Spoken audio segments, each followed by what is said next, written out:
In this exercise here, we're going to calculate the one-side limits at point of several functions, right? So in this first one, we're going to calculate these ones.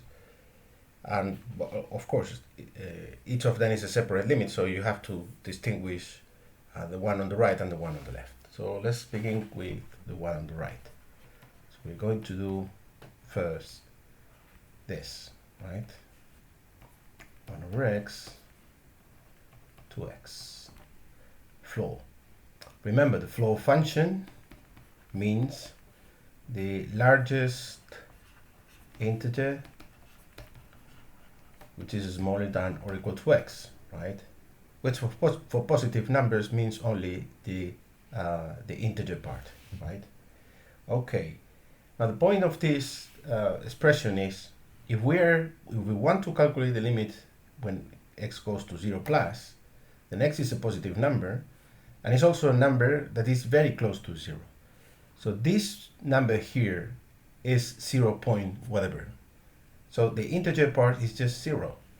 So actually, the limit we want to calculate is this. Right? When x is sufficiently close to 0, which it will have to be because we're calculating the limit, this is the limit we need to calculate. And this limit is, of course, 1. I mean, this expression is just 1 because it's a number which is it's a real number, right? Because x is never 0. So it's a real number to the power 0, and this is always 1. So what we have here is the limit of 1 when x goes to 0 plus. And that limit is, of course, 1. All right.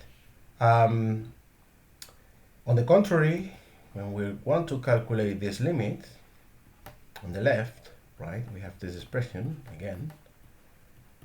But now, x is negative and very close to 0 because we want to calculate the limit, right? So if x is 0 and very close to 0, then x is minus 0 point whatever, right? And the largest integer smaller than or equal to this one is negative 1. So this expression turns out to be this. 1 over x negative 1. But of course, this is just the limit when x goes to 0 minus of x, right? The reciprocal of x is x, and this limit is of course 0.